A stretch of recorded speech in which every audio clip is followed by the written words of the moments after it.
নমস্কার, এসকেআর শঙ্কর একাডেমিতে তোমাদের সকলকে স্বাগত।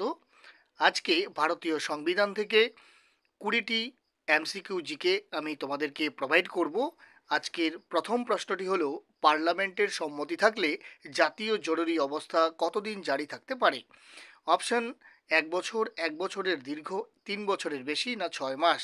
তো এই প্রশ্নের সঠিক উত্তরটি হবে অপশন নম্বর খ, 1 বছরের দীর্ঘ। নাগরিকদের অর্থনৈতিক ন্যায় বিচারের কথাটি সংবিধানের কোথায় উল্লেখ রয়েছে? মৌলিক অধিকার, মৌলিক কর্তব্য, না নির্দেশমূলক নীতিতে, না প্রস্তাবনায়? তো সঠিক উত্তর হবে নির্দেশমূলক নীতিতে, অপশন নাম্বার গ। ভারতকে গণতান্ত্রিক প্রজাতন্ত্র বলা হয়েছে কি কারণে? অপশনগুলি রয়েছে: রাষ্ট্রের প্রধান জনগণ দ্বারা নির্বাচিত হন বলে, স্বাধীন ও নিরপেক্ষ বিচার বিভাগের উপস্থিতি আছে বলে, পার্লামেন্টের প্রাধান্য, কেন্দ্র ও রাজ্য সম্পর্ক।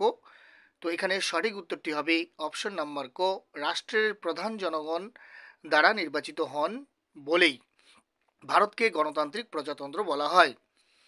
শিক্ষা ও সংস্কৃতির অধিকার সংবিধানের কোন ধারায় উল্লেখ আছে? তো এখানে 4টি অপশন রয়েছে তোমাদের সামনে।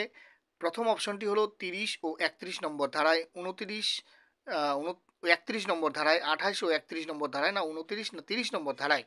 তো এখানে সঠিক উত্তরটি হবে শিক্ষা ও সংস্কৃতির অধিকার সংবিধানের 29 ও 30 নম্বর ধারায় উল্লেখ রয়েছে। সংবিধানের কত নম্বর ধারা রাজ্য হাইকোর্টকে মৌলিক অধিকার সংরক্ষণের ক্ষমতা দান করেছে?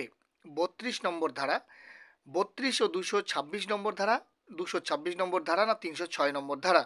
তো সঠিক উত্তরটি হবে অপশন নাম্বার গ, 226 নম্বর ধারা। রাজ্যপাল কোনো অর্ডিন্যান্স জারি করলে কতদিন কার্যকর থাকে? তো দীর্ঘকাল, 1 বছর, 3 মাস, না 6 মাস? সঠিক উত্তরটি হবে এখানে 6 মাস, অপশন নাম্বার ঘ। রাজ্যের মন্ত্রিপরিষদের সদস্যদের মধ্যে দপ্তর বন্টন করে থাকেন কে? রাজ্য আইনসভা, রাজ্যপাল, মুখ্যমন্ত্রী, না রাষ্ট্রপতি? তো সঠিক উত্তরটি হবে অপশন নম্বর গ, মুখ্যমন্ত্রী। বিধানসভায় অর্থ বিল উত্থাপন করতে হলে প্রথমেই কার অনুমোদন প্রয়োজন?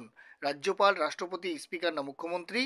তো বিধানসভায় অর্থ বিল উত্থাপন করতে হলে প্রথমেই অনুমোদন প্রয়োজন রাজ্যপালের, অপশন নাম্বার ক।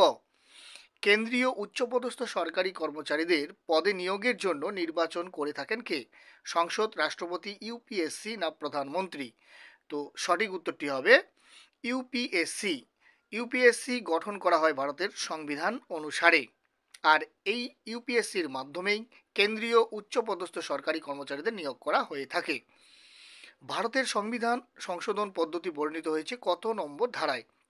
367 নম্বর ধারায়, 368 নম্বর ধারায়, 358 নম্বর ধারায়, না উপরোক্ত সবগুলোতে ধারাতেই? তো এখানে সঠিক উত্তরটি হবে অপশন নম্বর খ, 368 নম্বর ধারায় ভারতের সংবিধান সংশোধন পদ্ধতি বর্ণিত রয়েছে। কবে ভারত ও পাকিস্তানের মধ্যে সিমলা চুক্তি স্বাক্ষর হয়? 1945, 1965, 1970, না 1972 সালে? উত্তরটি হবে 1972 সালে, অপশন নম্বর ঘ। সেনাবাহিনী, নৌবাহিনী এবং বিমান বাহিনীর সর্বাধিনায়ক কে? প্রধানমন্ত্রী, প্রধান বিচারপতি, রাষ্ট্রপতি, না রাজ্যপাল? তো সঠিক উত্তরটি হবে রাষ্ট্রপতি। সেনাবাহিনী, নৌবাহিনী এবং বিমান বাহিনীর সর্বাধিনায়ক। আর্থিক জরুরি অবস্থা চলাকালীন রাজ্যের অর্থবিল রূপায়ণে কার সম্মতির প্রয়োজন? প্রধানমন্ত্রী, রাষ্ট্রপতি, কেন্দ্রীয় অর্থমন্ত্রী, না লোকসভা? তো সঠিক উত্তরটি হবে রাষ্ট্রপতির, অপশন নাম্বার খ। লোকসভার অধ্যক্ষ পদত্যাগপত্র কার নিকট জমা দেন? লোকসভার উপাধ্যক্ষের নিকট, প্রধানমন্ত্রীর নিকট, রাষ্ট্রপতির নিকট, না উপরাষ্ট্রপতির নিকট? তো সঠিক উত্তরটি হবে অপশন নাম্বার ক, লোকসভার উপাধ্যক্ষের নিকট। মন্ত্রিপরিষদ যৌথভাবে কার নিকটে দায়বদ্ধ থাকেন? জনগণের নিকটে, প্রধানমন্ত্রীর নিকটে, না লোকসভার নিকটে, না রাষ্ট্রপতির নিকটে? তো সঠিক উত্তরটি হবে লোকসভার নিকটে, অপশন নাম্বার গ হলো সঠিক উত্তর। ভারতীয় সংবিধানের কত নম্বর ধারায় ধর্মনিরপেক্ষতায় স্বীকৃত রয়েছে? 14 থেকে 19 নম্বর ধারা, 25 থেকে 28 নম্বর ধারা, 45 থেকে 48 নম্বর ধারা, না 8 থেকে 11 নম্বর ধারা? তো সঠিক উত্তরটি হবে এখানে 25 থেকে 28 নম্বর ধারায় ভারতীয় সংবিধানের ধর্মনিরপেক্ষতা স্বীকৃত রয়েছে। ভিডিওগুলি যদি ইনফরমেটিভ বা হেল্পফুল মনে হয় তোমাদের, অবশ্যই লাইক ও শেয়ার করবে, কারণ তোমাদের একটি লাইক পরবর্তী ভিডিও করতে মোটিভেট করে থাকে। আর তোমরা যদি চ্যানেলে নতুন হয়ে থাকো, অবশ্যই চ্যানেলটিকে সাবস্ক্রাইব করবে, সঙ্গে বেল আইকনটি অন করে দেবে। পরের প্রশ্নটি হলো অনগ্রসর শ্রেণীদের জন্য মন্ডল কমিশন কবে গঠিত হয়? তো 1976, 1978, 1987 না 1996 সালে? সঠিক উত্তরটি হবে অপশন নাম্বার খ, 1978 সালে অনগ্রসর শ্রেণীদের জন্য মন্ডল কমিশন গঠিত হয়। সংবিধানের কোন ধারা অনুযায়ী রাজ্যপালের সিদ্ধান্ত চূড়ান্ত হয়? 165 নম্বর ধারা, 164 নম্বর ধারা, 163 নম্বর ধারা না 162 নম্বর ধারা? সঠিক উত্তরটি হবে অপশন নম্বর গ, 163 নম্বর ধারা।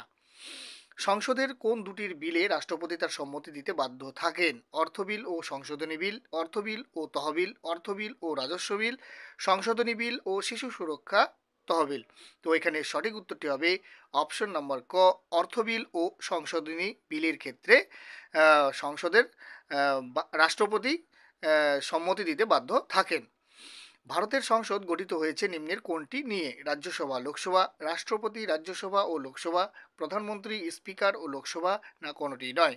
সঠিক উত্তরটি হবে রাষ্ট্রপতি, রাজ্যসভা ও লোকসভা নিয়ে ভারতের সংসদ গঠিত হয়।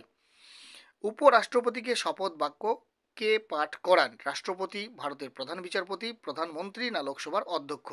এই চারটি অপশনের মধ্যে সঠিক উত্তর কোনটি তোমরা অবশ্যই কমেন্টের মাধ্যমে জানাবে, এবং তোমরা কে কোথা থেকে দেখছো কমেন্ট করে জানাতে ভুলবে না। Thank you so much. জয় হিন্দ, জয় ভারত।